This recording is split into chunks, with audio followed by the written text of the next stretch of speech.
Welcome to the 16th episode of the Perfectly Imperfect Spiritual Podcast. My today's guest, Enia Monteiro, known as Introverted Healer, empowers women to liberate themselves from societal norms, embracing their authentic selves without fear of judgment. Welcome, Enia, to the podcast. Thank you so much for having me. Thank you. I'm really looking forward to our conversation. It's all unplanned. We'll see where Spirit is going to take us. I feel I would like to start by you maybe telling a little bit more about how and when did you realize that you're a healer? Oh, good question. Because I was already diving into mystic experience since I was like around 9 years old. I grew up with a strict family, so I didn't have any voice at home. I didn't have any choices. So I found myself all the time in my room, and I started to look into meditations. I started to meditate really early. I used to love to try to meet my spirit guides all the time. Mm-hmm. And I used to speak with the spirits as well.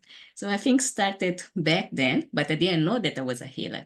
I just knew that I have this gift, and was something nice to be just, around talking with the spirit guides or just feeling the energies. But at that moment, I didn't understand. I thought that everyone could feel it. Mm-hmm. When I realized, I think it's when I I will try to cut the story. I lost myself into drinking too much. I was trying to run away from my parents. I wanted to find this peace that I used to find in meditation, but for some reason I stopped meditating. And then I was drinking too much, and was a point that I said to myself, no, this is not me. Why I need to drink for me to talk, for me to have friends, for me to be around nice people? I need to be someone else. I was all the time hiding myself. It's when I decided to go to India to find answers to why I'm behaving certain ways, why I can't be myself. And in India, I did my teaching training for yoga.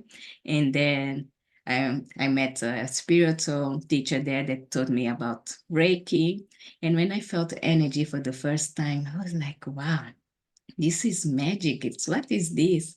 And I got more interested, and I wanted to dive into different modalities. I was getting like this crazy about trying everything because I didn't find the answers myself. So I was trying to believe that other people can bring the answers for me. Mm-hmm. This Beautiful. So you studied so many different modalities, including theta healing, sound healing, different types of Reiki, energy healing. Could you tell us a little bit how these modalities have enriched your scope of practice? How do you incorporate them into your work right now? Okay, so first I started with yoga because I was so into looking good, and so that I just wanted to do the physical asanas. But then I realized that, wow, I'm getting calmer. I used to suffer with anxiety for more than 20 years, and boom, my anxiety disappeared. And I was thinking, how come this disappeared? And I realized it was because I was doing yoga every day. And I realized that when I was in my mat, I found this peace that I was all the time trying to find it. And I was like, oh, if this makes me feel good, I can be myself when I'm on my mat. Let me study more about this. Is when I decided to go to India as well.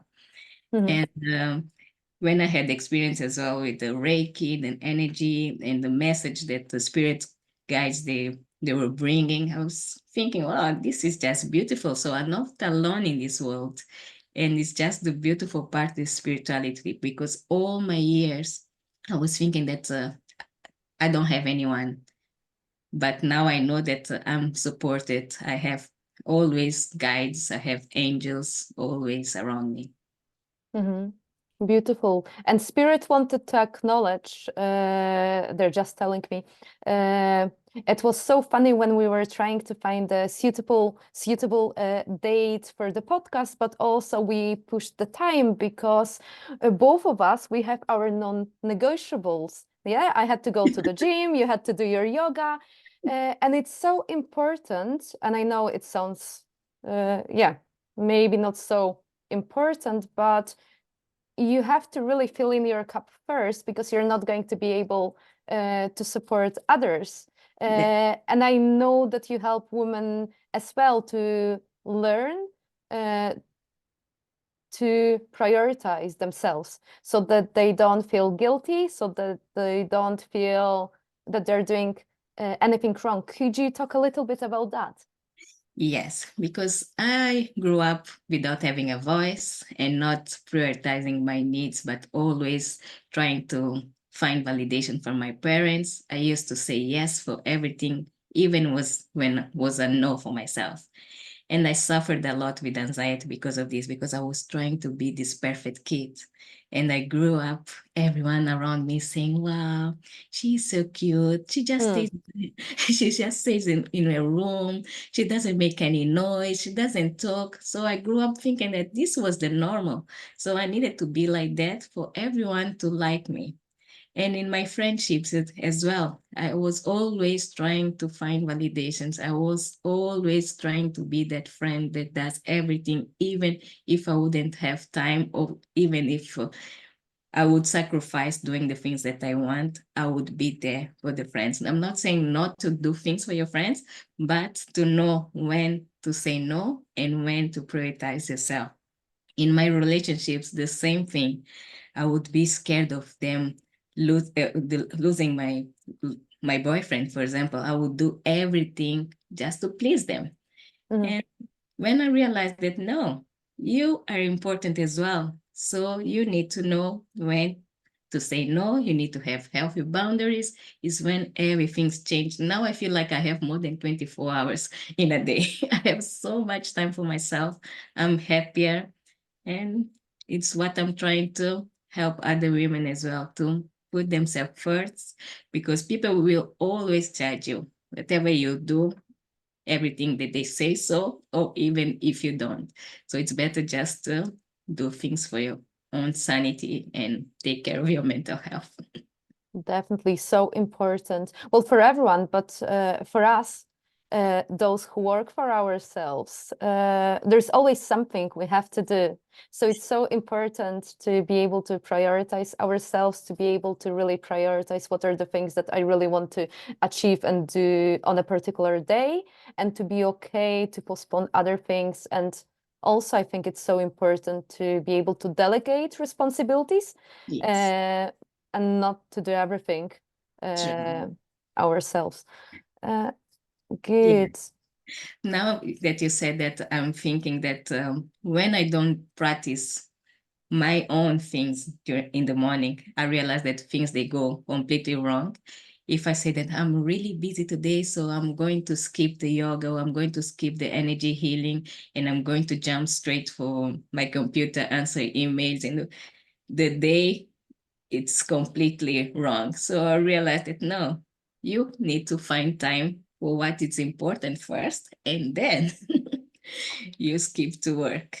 Yes, so there are some non-negotiables, and then we can move on to the things that can wait, that are equally important, but there is nothing more important than our own sanity, our own well-being. Good. Do you think we can talk a little bit about the importance of healing our childhood wounds, healing any trauma that we experienced, and how that can support us when we are adults? How can it allow us later on to tap into our confidence? Okay. So when I started to work on myself, I didn't know that they were the traumas that was they were defining my person. The way I talk, the way I present myself, everything was because of the way that I grew up. Because my parents wanted me to talk in a certain way, wanted me to dress in a certain way. I didn't have any choices. I was just following rules. And then in my adult life, as well. I was just trying to please everyone. So when I started to dive into know myself, I realized that, wow, I'm behaving this way against the Enia that wants to be out there. Then, and I realized if I say no to my parents today, what's going to happen? I'm an adult now. So I can start telling them that, no, I think this is the right thing. But it took me forever till I had this power and I managed to finally express myself and have these conversations with them. But I realized that the more I was saying yes, yes, yes, the more they were trying to put me into a box. And was lots of traumas that I found out that I had, like not just from my parents, but even grandmas, because I grew up with my grandmas, and all of these things that they're passing on to us, that even little things, comparing with the cousins, comparing with the neighbor, you start to think that you are not good enough, and you are not pretty, and affects everything in your adult life, because it's just in your subconscious mind that you don't even know that it's there, just waiting for a time to pop. That something so small will just trigger you, like the smell of cigarettes, smell of alcohol, or any noise outside. And I realized that I have so many triggers, and it's when I decided to look into it and go and find out why I behave in this way. For example, just someone at work telling me that, Anya, I don't think that this was right that you did, for example. I would get so upset. I was like, who is thinking he is to tell me that? And I would get like frustrated and not wanted to see this person in front of me for the entire day. So I realized that the problem is not that person, it's me. What triggered me to get so upset?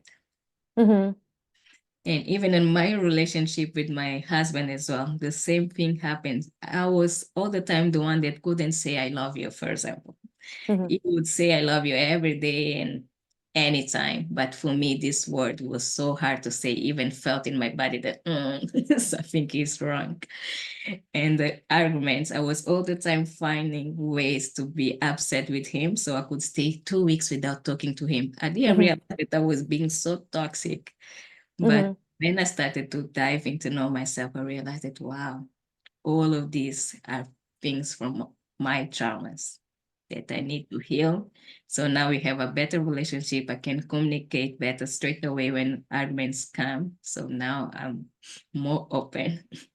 And it's beautiful, the work that you've done, and how you're able to support your clients right now, because we all have certain triggers.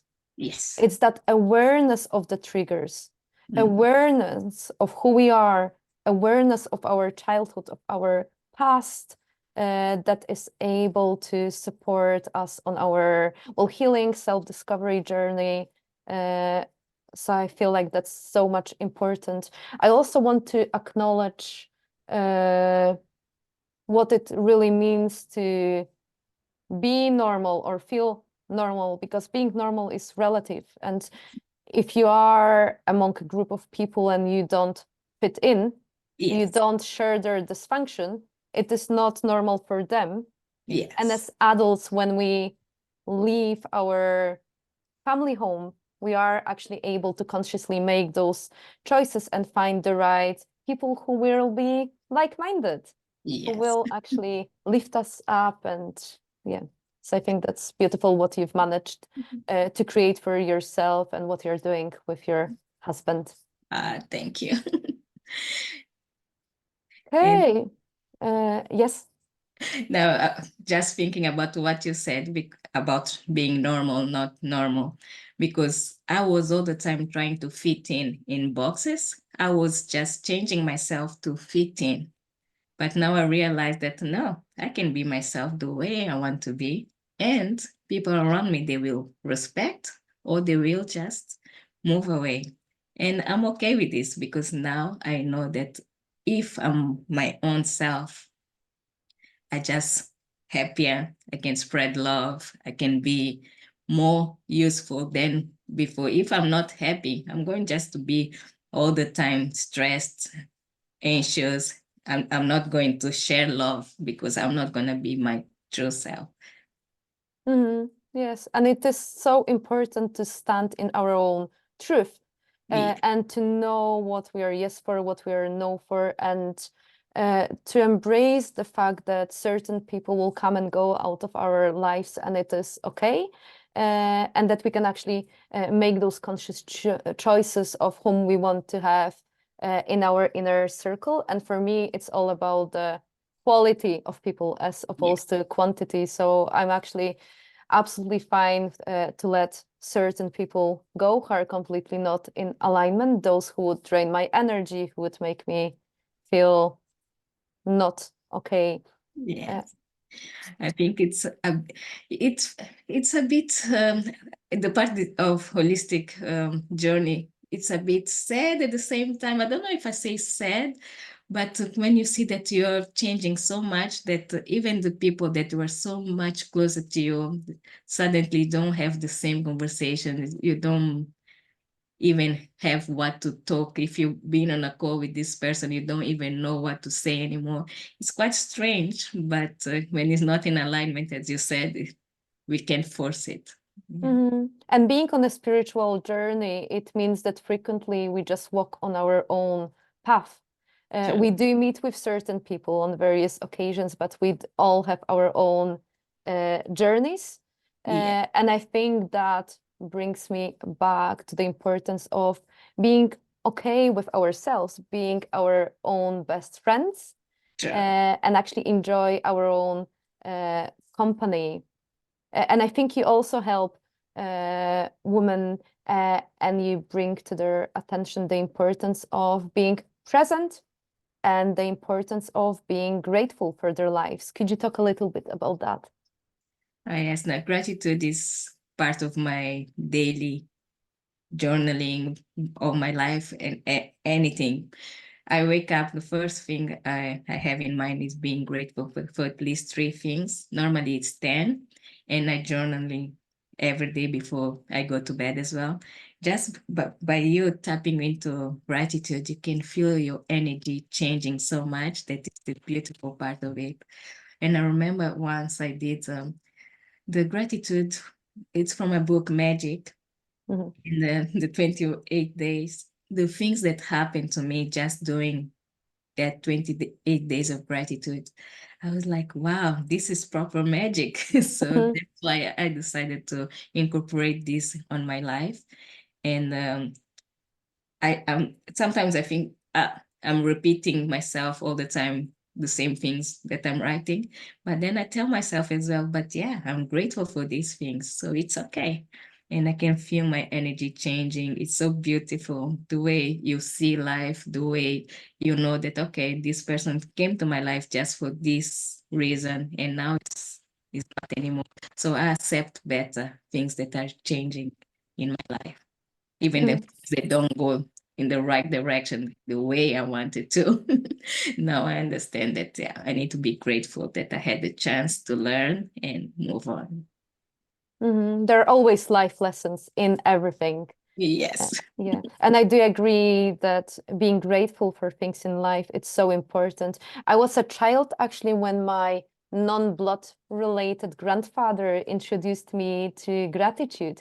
He's one of my guides now. He's my doorkeeper to the Akashic records. And I'm like, he was put on my path for a particular reason. Again, I really believe. But like, I was a child when he actually told me start every morning by being grateful. Like, think about three things you're grateful, so then your day is going to be different. But then before you go to bed, think also about three things that happened on that particular day that you're grateful for. And I'm like, wow, like he was so wise. Like he's still supporting me, but Wow, it shifts the energy and it's so important.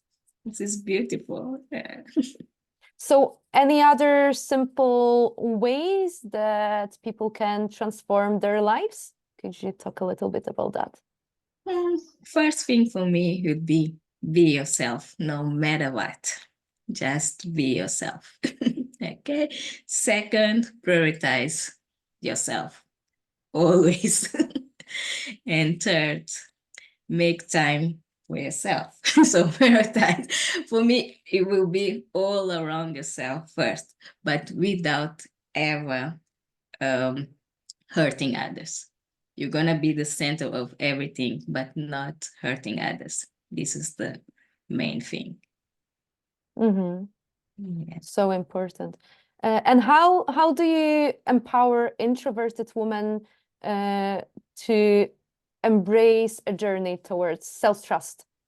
Because I know you also support your Yeah. clients with that.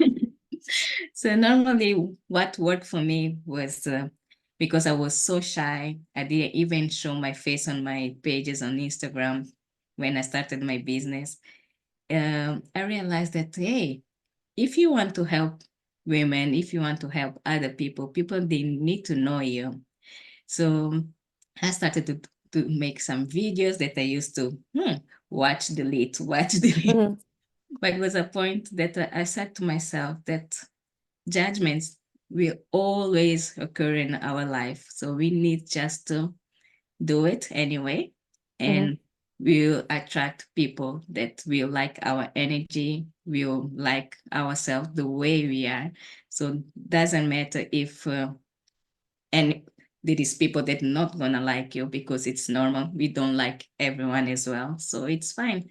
Just be out of your comfort zone. Just do a little thing every day just to move forward. I started to do lots of classes online as well, just to boost my confidence, look in front of the mirror to to see myself, record my own voice to hear, because I would find so hard to hear my own voice when I see the videos. But now I'm okay with it. So I empower these women as well, just do your part and do like little steps every day just to feel more confident. Mm-hmm. And it's so important what you've just mentioned. It's about taking those small steps and to move a little bit out of our comfort zone, not too much. Because Yes. if we do it too much, then we're going to end up in a fight and flight mode. And what you actually essentially want to do, you want to expand your comfort zone. Yeah. And when, at least for me, when things feel a little bit scary, then I know I'm onto something and I know that I am growing, I'm developing. And Yeah. then for our bodies don't know the difference between being scared and excited. Like that. So then like it's an obvious and very known practice to be able to change our thinking uh, and then really tap into more positive supporting emotions that can really support that confidence. Sure. I help as well my clients with the body tapping because it's a way of releasing trapped energies in our body. And when we have our guts really close and we are all the time anxious. But if we tap the stomach area just for 5 minutes a day, you will feel like so relaxed this area. Even if you want to get anxious, contract this muscle. It's quite hard. So this is one of the tricks that I use for my clients that suffer with anxiety, because I was suffering with anxiety for more than 20 years and this helped me a lot as well. The yoga and body tapping, EFT, all of these exercises, they help me to learn how to regulate my nervous system, not numbing, not trying to run away with alcohol, but to feel it, allow these emotions to come and release. That's so important. Are there any other simple ways that people can manage to cope with social anxiety? Anything else that we can do every day? Things that helped me when I was, in places that I started to feel a bit anxious, it just to look around and try to find, for example, 5 different colors, yellow, purple. You just to take your mind away from the anxious situation, or even just to start using your hands, that slightly movements with your fingers, or just gentle tap yourself just to feel where you're touching with your fingers. And breathe. We forget to breathe. Normally, we breathe so fast when we are anxious, but if you remember in that moment, just to take nice 3 deep breaths, just for us to relax a bit. Beautiful. And could you share a little bit about your current courses, programs? How do you support your clients? Okay, normally all my programs are tailored to my clients' needs, but we have normally 1 month, 3 months, and 6 months. And in 1 month one, it's just more when the client just have one problem that wants to solve really quick. It's just a express thing that wants to work on it. So we just dive into that. The 3 months one is more to understand all the traumas, all the things that are holding this person back, and can start doing the process with me, diving into. We find a lot of resentments towards parents, resentment towards people, all things that they're still in the subconscious mind that we need to clear. So we work a lot in that. The 6 months one is even more deeper. You go into all of these phases, but into a more spiritual practice as well. I give all the tools that help me to do everything that I do right now. And the person can choose and see which one it's more aligned with them. If wants to have a morning with yoga, or wants a body tapping, or wants energy healing, the person will start seeing that I prefer this to incorporate in my daily life. So we dive 6 months together just to get to the person to know that himself better and move forward. Beautiful. And what's the final message? Anything that you would like to share with the viewers and the listeners? Again, be yourself, prioritize yourself, learn healthy boundaries, that your day will look that you have more than 24 hours. Sometimes we carry so much weight on our backs that we don't need this weight on ourselves. Okay, share love and gratitude. Thank you. And finally, could you share where people can find you? Yes, I am on YouTube as an Introverted Healer. I am on Instagram and therapist Enia Monteiro. And I have my website as well, eniamonteiro.com. Thank you. Well, thank you, Enia, so much for coming onto the podcast. Thank you for speaking with me and sharing your wisdom. It's been a pleasure to have you here. Thank you so much for having me. And thank you to all of the viewers and the listeners. Goodbye. Goodbye.